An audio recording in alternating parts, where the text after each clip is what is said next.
This कृत and तो दोस्तों आज आपकी सीरीज की लेक्चर 2 आ गया, न्यूट्रिशन इन प्लांट्स का लेक्चर 2।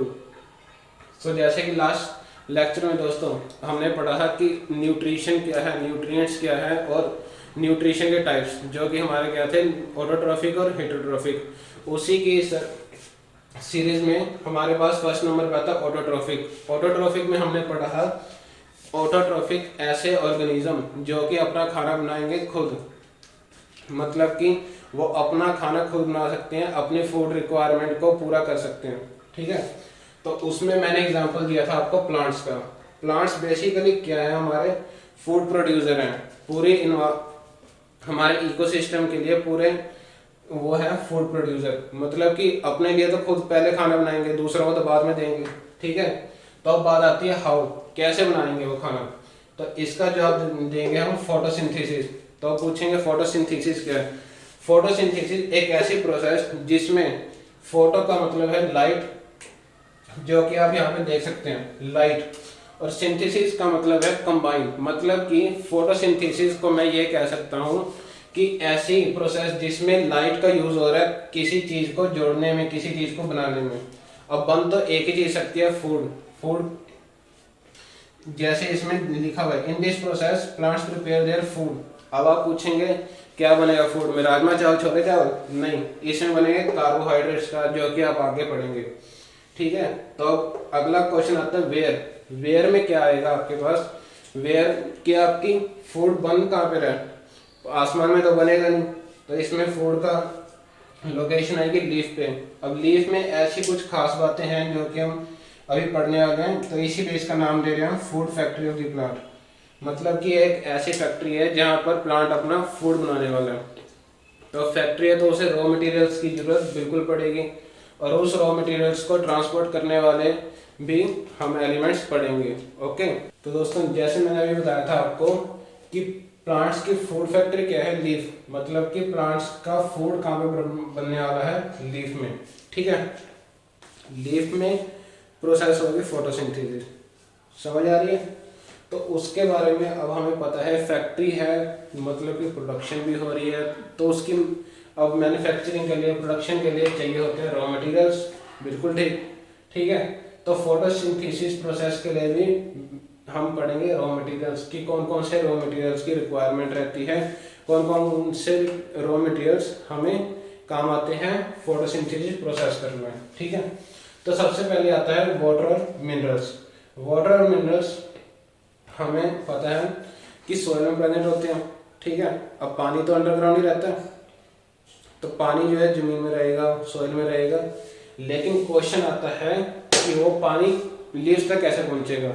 ठीक है, तो आपने अपनी छोटी क्लास में भी पढ़ा होगा कि प्लांट्स की रूट्स होती हैं। जैसे कि एक ये छोटा सा डायग्राम में शो करा है कि एक सिंपल से एक प्लांट है, उसकी स्टेम दिखा रखी है, ये उसकी ब्रांच निकल कर एक लीफ निकली है, और ये नीचे इसकी रूट्स, और रूट्स कहाँ पर है, सॉइल वगैरह में। ठीक है, तो ये रूट्स जो है एब्जॉर्प्शन कर लेंगी।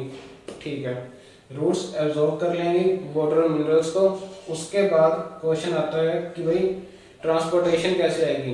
तो ट्रांसपोर्टेशन के लिए हमारे पास आती है वेसल बिल्कुल उसी तरह काम करती हैं जैसे कि हमारे घरों में पाइप, जैसे पाइपलाइन बिछाई जाती है हमारे घरों में।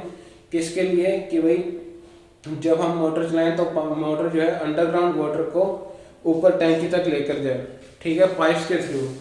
उसी तरह से रूट्स जो है अपना वाटर मिनरल्स को एब्जॉर्ब करके पाइप्स, जो कि यहाँ पर वेसल्स हैं, ठीक है, वेसल्स अपना लेकर जाएंगे लीव्स तक। उसके बाद सेकंड रॉ मटेरियल्स आता है कार्बन डाइऑक्साइड। कार्बन डाइऑक्साइड कहाँ पर प्रेजेंट होगा, एयर में। बिल्कुल ठीक, उस हमें पता है कि भाई हम रेस्पिरेशन करते हैं, ब्रीदिंग करते हैं, सांस लेते हैं। ठीक है, तो उसमें क्या होता है, ऑक्सीजन हम इनहेल करते हैं और कार्बन डाइऑक्साइड एक्सहेल करते हैं। क्या मतलब कि ऑक्सीजन हम अंदर ले रहे हैं और कार्बन डाइऑक्साइड बाहर दे रहे हैं। लेकिन इस प्रोसेस में क्या होगा, फोटोसिंथेसिस में वो कार्बन डाइऑक्साइड वो यूज करेगा और ऑक्सीजन देगा। ठीक है, तो कार्बन डाइऑक्साइड जो है एयर से लेकर थ्रू द टिनी पोर्स मतलब कि छोटे छोटे छेद होंगे लीव्स के सरफेस के ऊपर प्रेजेंट होंगे, और उन छेद को हम बोलेंगे स्टोमेटा। स्टोमेटा हमारे क्या है, tiny pores that are present on the surface of the leaves to for taking carbon dioxide from the air. ठीक है, उसके बाद एनर्जी। एनर्जी अब इतनी सारी प्रोसेस है, पानी को एब्जॉर्ब करना है, उसकी ट्रांसपोर्टेशन करनी है, उसको लीव तक लेकर जाना है, उसके बाद कार्बन डाइऑक्साइड को भी पानी एयर से एब्जॉर्ब करना है, उसको अंदर लेना है स्टोमेटा में। तो उसके लिए हमें इतनी सारी प्रोसेस को चाहिए करने के लिए एनर्जी। एनर्जी कहाँ से आएगी, क्लोरोफिल। क्लोरोफिल आप पूछेंगे क्या है, क्लोरोफिल बच्चों एक ग्रीन पिगमेंट है जो कि लीफ में प्रेजेंट होती है, जिसके कारण लीफ में ग्रीन कलर आता है। ठीक है, यही क्लोरोफिल आपका हेल्प करता है किसमें, capturing, which helps in to capture the energy of sunlight. Energy of sunlight को कैप्चर करने में हेल्प करेगा ताकि वो उसको सनलाइट की एनर्जी को यूज कर सके इस प्रोसेस को करने में। ठीक है, तो अब इस प्रोसेस जो हमने रॉ मटेरियल्स पढ़े उसको हम प्रोसेस में कैसे यूज करेंगे उसको हम केमिकल इक्वेशन के थ्रू समझेंगे। ठीक है, तो केमिकल इक्वेशन क्या है, अब जैसे आपने मैथ्स में भी पढ़ा होगा, इक्वेशन मतलब कि एक सीरियल वाइज किस किस तरह आपके रॉ मटेरियल्स यूज होंगे एक प्रोसेस में। ठीक है, तो उसमें क्या होता है, कार्बन डाइऑक्साइड जो होती है वाटर के साथ जुड़कर, जैसे मैंने शुरुआत में बताया था फोटोसिंथेसिस, फोटो मीन्स क्या था लाइट, और सिंथेसिस मतलब टू कंबाइन ये टू फॉर्म, इसमें वही चीज हो रही है।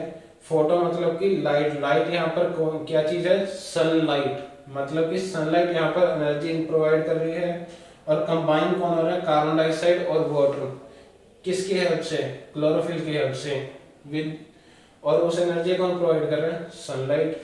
ठीक, उसके बाद दे क्या रहे हैं, क्या फॉर्म कर रहे हैं, बना रहे हैं, कार्बोहाइड्रेट और ऑक्सीजन। ऑक्सीजन क्या होगी, रिलीज हो जाएगी एयर में, और carbohydrate as a food component वो स्टोर रहेगा लीफ में।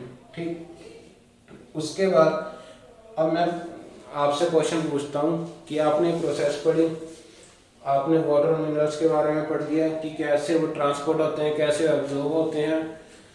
उसके बाद आपने कार्बन डाइऑक्साइड के बारे में भी पढ़ लिया कि वो टिनी पोर्स के थ्रू लीफ के अंदर आते हैं, स्टोमेटा लेते हैं उसे। उसके बाद मैं आपसे क्वेश्चन पूछता हूँ कि क्या आपको ये प्रोसेस दिखती है कभी, अगर आपको मैं एविडेंस पूछूं, कोई प्रूफ, क्या प्रूफ है आपके पास कि आपके ये प्रोसेस हुई है किसी भी प्लांट में, तो आप सोचने लग जाएंगे कि इसका प्रूफ कहाँ से देंगे। तो प्रूफ उसके लिए एनसीईआरटी ने हमें एक्टिविटी 1.1 में समझाया है कि एक्टिविटी 1.1 बेसिकली बच्चों क्या है, उसमें 2 पोटेड प्लांट्स लिए। उसमें क्या है कि एक पोटेड प्लांट को डार्क रूम में रखा गया था और एक पोटेड प्लांट को बाहर ब्राइट सनलाइट में रखा गया। तो आपको पता है कि डार्क सनलाइट, जो आपका डार्क रूम होगा उसमें सनलाइट की कोई आने की चांस नहीं होंगे। डार्क रूम है तो फोटोसिंथेसिस नहीं होगी, फोटोसिंथेसिस नहीं होगी तो एक कार्बोहाइड्रेट नहीं बनेगा। उसके बाद और जो ब्राइट सनलाइट में पड़ा हुआ है उसमें सनलाइट मिलेगी, ब्राइट सनलाइट मिलेगी, और उसमें फोटोसिंथेसिस वाली प्रोसेस होगी, कार्बोहाइड्रेट की फॉर्मेशन होगी। तो उसमें हम डिफरेंशिएट कर पाएंगे कि इसमें कार्बोहाइड्रेट बना है और इसमें कार्बोहाइड्रेट नहीं बना। लेकिन इसे हम देखेंगे कैसे टेस्ट करेंगे। तो इसे टेस्ट करने के लिए बच्चों हमारे पास दिया गया है आयोडीन सोल्यूशन। आयोडीन सोल्यूशन क्या करेंगे कि दोनों के लीव्स के ऊपर हम आयोडीन सोल्यूशन की ड्रॉप डालेंगे ड्रॉपर की हेल्प से। उसके बाद क्या होगा कि आयोडीन सोल्यूशन जब हम उसके ऊपर डालेंगे दोनों की लीव्स के ऊपर, तो हमें एकदम से पता लग जाएगा कि अगर उसकी leaf blue black colour show करेगी तो मतलब कि उसके पास कार्बोहाइड्रेट या स्टार्च है, मतलब कि उसने वो बनाया है। और डार्क रूम में ये टेस्ट नेगेटिव शो होगा, मतलब कि उसमें फोटोसिंथेसिस नहीं हुई है, कार्बोहाइड्रेट नहीं बना, स्टार्च नहीं बना। जबकि वही टेस्ट अगर हम ब्राइट सनलाइट वाले पोटेड प्लांट के ऊपर टेस्ट करेंगे तो उसके लिए वो टेस्ट पॉजिटिव रहेगा, मतलब कि उसमें वो प्रोसेस जो है फोटोसिंथेसिस वो हुई है और कार्बोहाइड्रेट की फॉर्मेशन भी हुई है। ठीक है, उसके बाद हमने पढ़ा इधर वर्ड कार्बनी पोर्स हैं present on the surface of leaves, ये आपको समझ आ गया है इधर।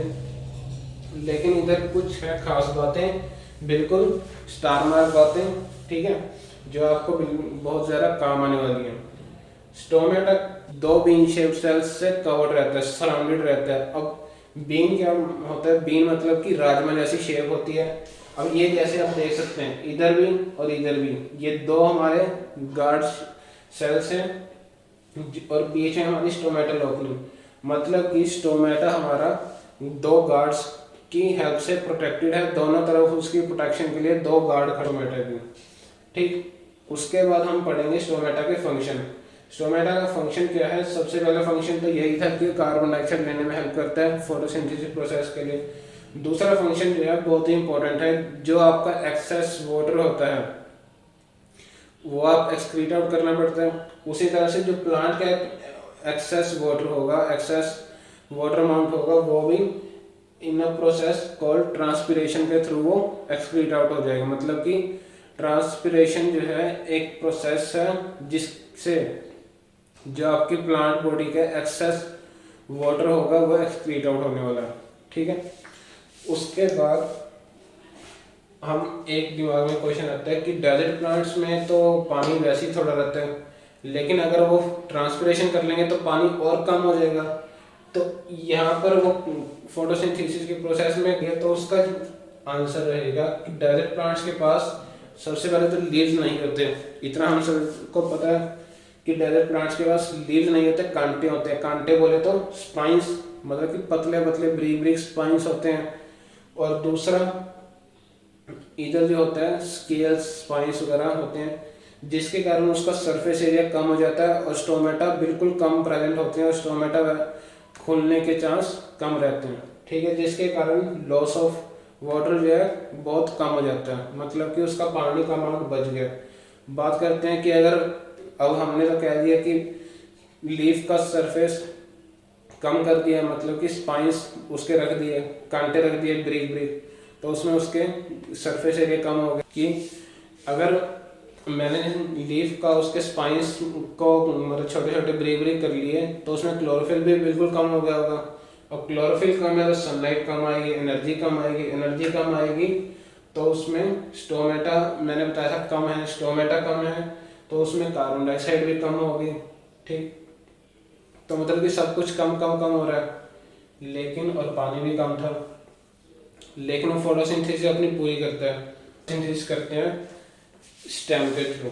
ठीक है, ये एक एक्सेप्शन, मतलब कि एक अलग केस है थोड़ा सा, कि डेजर्ट प्लांट्स अपनी स्टेम के थ्रू भी फोटोसिंथेसिस कर सकते हैं और स्टोमेटा के थ्रू वो अपना ट्रांसपिरेशन, मतलब कि लॉस ऑफ वाटर को, जो एक्सेस जो उनका पानी है उनकी प्लांट में, उसको निकलने से बचाते हैं।